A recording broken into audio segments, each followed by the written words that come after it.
नमस्कार। शुम्रतुड़ी एनालिसिस में आपका स्वागत है।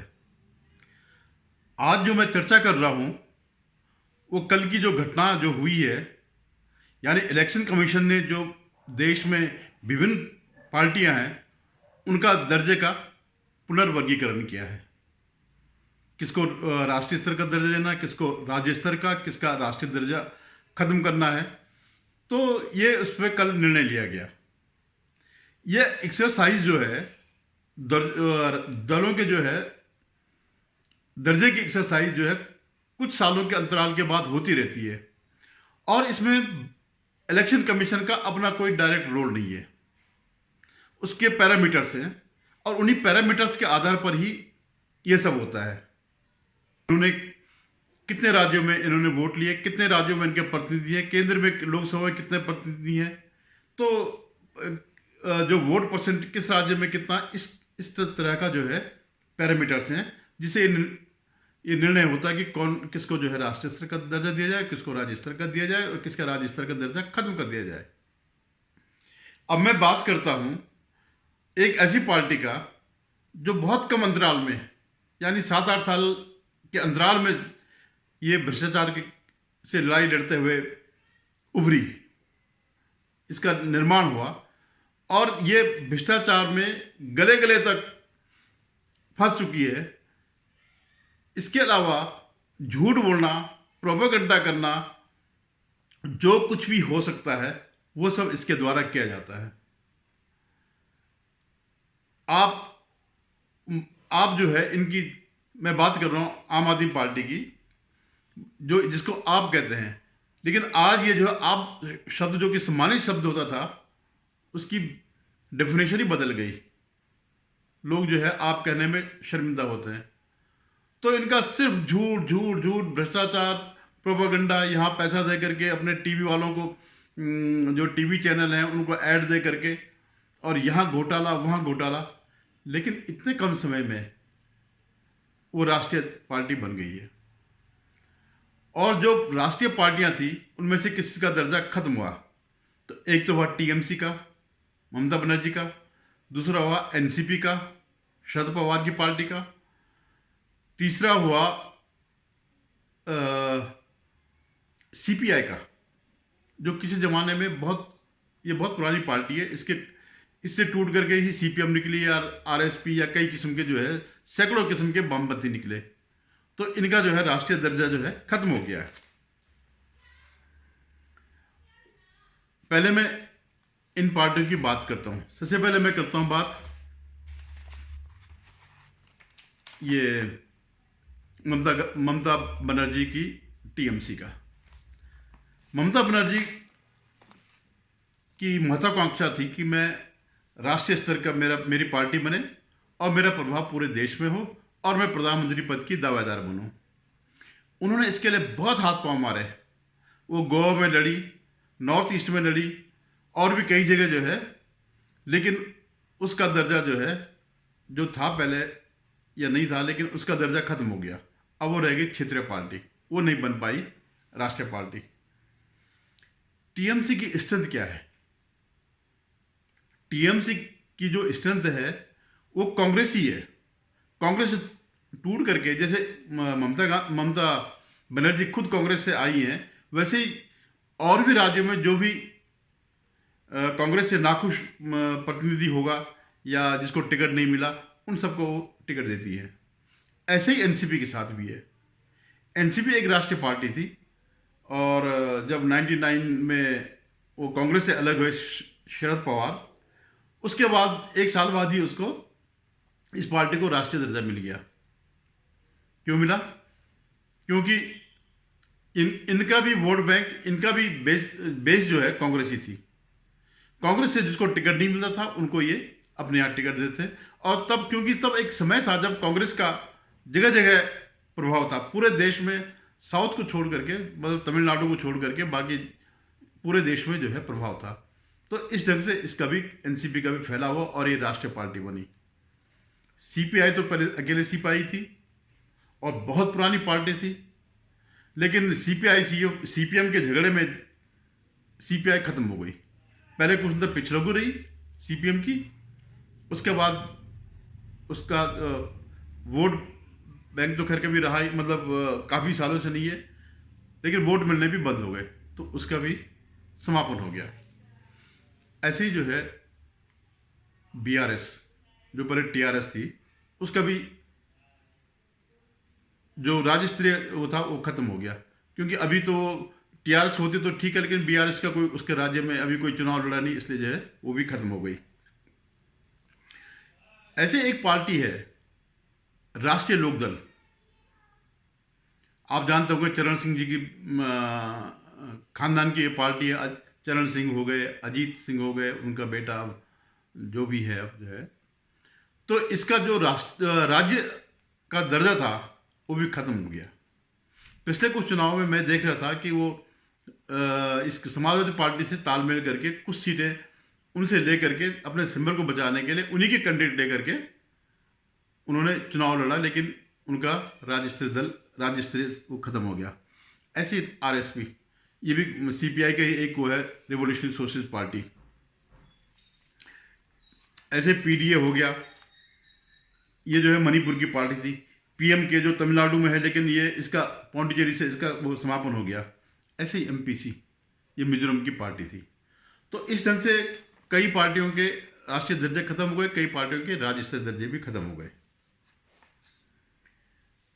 जो सबसे महत्वाकांक्षी के थे कौन थे? ये दो थे, ममता बनर्जी और शरद पवार, और इनका बेस वही था। लेकिन जब कांग्रेस ही खुद खत्म हो रही है, कांग्रेस का अपना ही बेस खत्म हो गया, तो इनका बेस होने का कोई मतलब ही नहीं रहा, इसलिए जो है ये खत्म हो गई। इनका जो है केवल महाराष्ट्र के 2.5 जिलों में हो रह गए, और बंगाल में जरूर टक्कर में क्या अभी सत्ता में है, और बीजेपी और वो दोनों आमने सामने हैं। अब मैं आता हूं आम आदमी पार्टी। आम आदमी पार्टी ने जब पार्टी बनी तो सबसे पहले काम ये किया कि जो लोग उसमें केजरीवाल की डिक्टेटरशिप को नहीं मानना चाहते थे, उनको उन्होंने एक एक करके हटा दिया। किसी को हटा दिया, कोई खुद चले गए, और आज क्या है, कूड़ा कूड़ा रह गया वहां पर। लेकिन जिन कारणों से अरविंद केजरीवाल आम आदमी पार्टी राष्ट्रीय पार्टी बनी, उन्हीं कारणों से इस पार्टी का 2-3 साल में समापन भी हो जाएगा, ये आप मान के चलिए। आज इनके सारे टॉप लीडरशिप जो है जेलों में है, भ्रष्टाचार में है, और वो दिन दूर नहीं है जब केजरीवाल भी भ्रष्टाचार में आएंगे। आप इनके वीडियो देखिएगा केजरीवाल के कि किस ढंग से झूठ बोलते हैं, आज ये कल ये सब कुछ लेके प्रोपेगेंडा। ये दुर्भाग्य है मेरा। अरविंद मेरे साथ कई सालों से रहा, उसका त्याग मैं देख रहा था, सामाजिक राष्ट्रीय दृष्टिकोण में देख रहा था। मुझे लग रहा था कि देश के लिए एक अच्छा काम करने वाला आदमी है। लेकिन जब ये आंदोलन हुआ, और आंदोलन के कारण ये लोकपाल का कानून बन गया, पूरा देश खड़ा हो गया। न जाने उनके दिल में क्या आ गया, मैं नहीं जानता, क्योंकि भगवान ने एक बात अच्छी बनाई है, आपके दिल में क्या है मुझे समझ में नहीं आता, और मेरे दिल में क्या है आपको समझ में नहीं आता। तो उनके दिल में क्या था मैं समझ नहीं पाया। लेकिन अभी मैं अनुभव कर रहा हूं कि एक सत्ता सर में जाने के बाद ये हुआ क्या सत्ता। और मैं उनको पूछ रहा था कि तू पार्टी निकाल रहा ना, निकाल, मेरा आपका रिश्ता नहीं, आपका रास्ता अलग है, मेरा रास्ता अलग है। मैं तो गांधी जी के मार्ग से जाऊंगा आंदोलन, आपको पार्टी निकालना तो निकालो। तब मैंने उसको एक प्रश्न किया था कि आप पार्टी बना रहे हैं, पार्टी में आने वाले लोग चारित्रशील है नहीं है, उसका आचार शुद्ध है, विचार शुद्ध है, जीवन निष्कलंक है, जीवन में त्याग है, और अपमान सहन करने की शक्ति है। ये पार्टी में आने वाले जो लोग हैं उनकी खोज करने का आपके पास क्या तरीका है, वो जवाब नहीं दे पाया था मुझे। और आज मैं अनुभव कर रहा हूं कि 6 मंत्री में 3 मंत्री निकालने की नौबत आ गई, क्योंकि खोज करने का तरीका नहीं था। इसके कारण ऐसे मंत्री भी बीच में आ गए थे, तो ये उसको दुष्परिणाम हो गया है।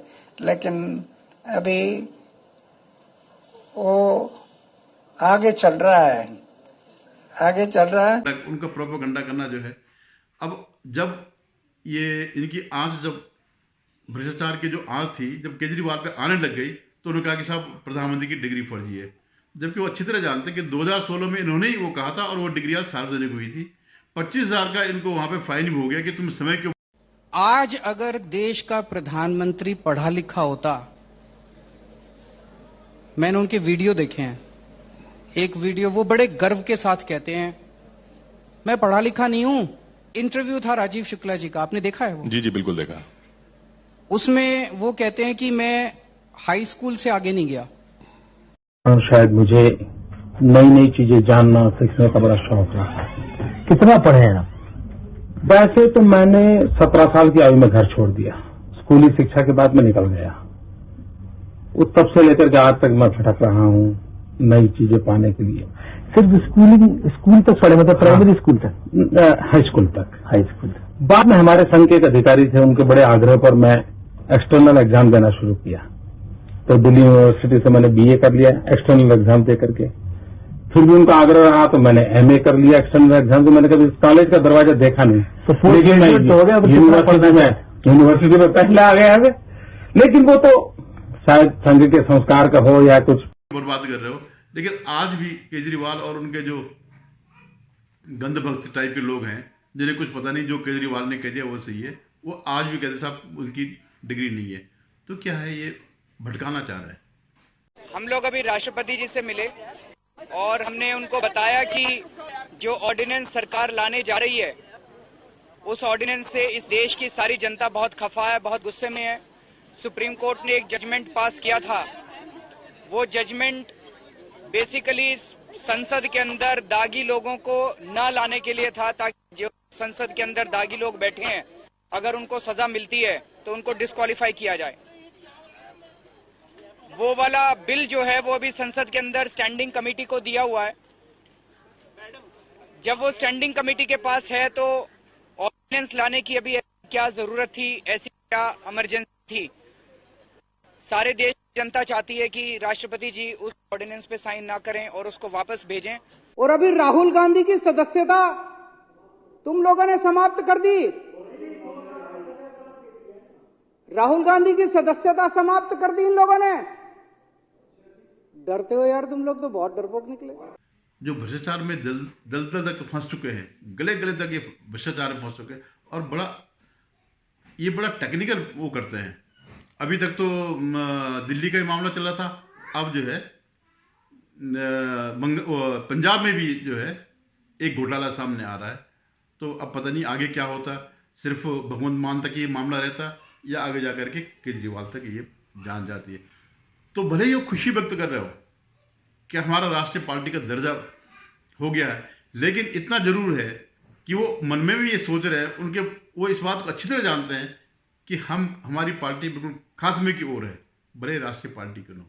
आप देखिएगा 5-7 साल में इस पार्टी का नाम लेवा नहीं रहेगा। अगर केजरीवाल ही अगर जेल चले जाएंगे तो आम आदमी पार्टी में कुछ नहीं बचेगा, क्योंकि ये एक कोई संगठन वाली पार्टी नहीं है। ये जो है एक, अगर पारिवारिक तो नहीं कहेंगे हम, लेकिन एक नॉन डेमोक्रेटिक या जैसे तानाशाह वाली पार्टी है, तो वो तानाशाह है और सारी सत्ता जो है अधिकार केजरीवाल के पास है। तो वो दिन दूर नहीं है कि जिस पार्टी को आज राष्ट्रीय दर्जा मिल रहा है, वही पार्टी जो है कुछ समय बाद समाप्त हो जाएगी। और ये कोई नई बात नहीं है। मुझे अच्छी तरह याद है जब असम का आंदोलन चला था, तो असम स्टूडेंट यूनियन जो थी वो पूरा आंदोलन में उसने सारा आंदोलन चलाया, और जब चुनाव हो गए तो पूरी की पूरी यूनियन जो है जीत गई, और उसका नाम फिर बाद उन्होंने असम गण परिषद रखा। बहुत बड़े बहुमत से जीती। इतना शायद इसके बाद फिर ये आम आदमी पार्टी दिल्ली में जीती है। लेकिन असम गण परिषद अपने पहले ही दाव में जीत गई थी, इतना ज़्यादा बहुमत। आम आदमी पार्टी को तो पहले चुनाव में 28 मिले थे, फिर उसको कांग्रेस से समर्थन लेना पड़ा सरकार बनाने के लिए। तो आज किसी को पता भी नहीं कि असम गण परिषद है कहाँ। तो ये कोई बड़ी बात नहीं है कि जो पार्टियां उभरती हैं, अगर संगठन नहीं होगा, अगर कार्यक्रम नहीं होंगे, कोई सिद्धांत नहीं होंगे, कोई आइडियोलॉजी नहीं होगी, तो आप निश्चित मानिए ऐसी पार्टियां जहां केवल एक व्यक्ति तानाशाह होता, तो वो ज़्यादा दिन नहीं चलती है। अगर अभी कोई चली है तो टीएमसी चली है, ममता बनर्जी। लेकिन मुझे उनका भी जो है, जिस हिसाब से कोर्ट का जो है शिकंजा कसता जा रहा है ममता बनर्जी पर, हिंसा का, हिंदुओं के खिलाफ जो हिंसा जो हुई है, वो एक न एक दिन, और इसके अलावा जो भ्रष्टाचार के कई वो है मामले, वो एक न एक दिन इस पार्टी को ख़त्म कर देगी। हो सकता है कि थोड़ा सा समय ज़्यादा लगे, लेकिन आम आदमी पार्टी जो है बहुत जल्दी ख़त्म हो जाएगी, ये मेरा मानना है। और आप देखिएगा, इंतज़ार करेगा, 2-4 साल में आपको नाम ले वो नहीं मिलेगा। धन्यवाद। अगर आपको मेरा ये वीडियो पसंद आया, इसे लाइक करिएगा, शेयर कीजिएगा और सब्सक्राइब करिएगा। धन्यवाद।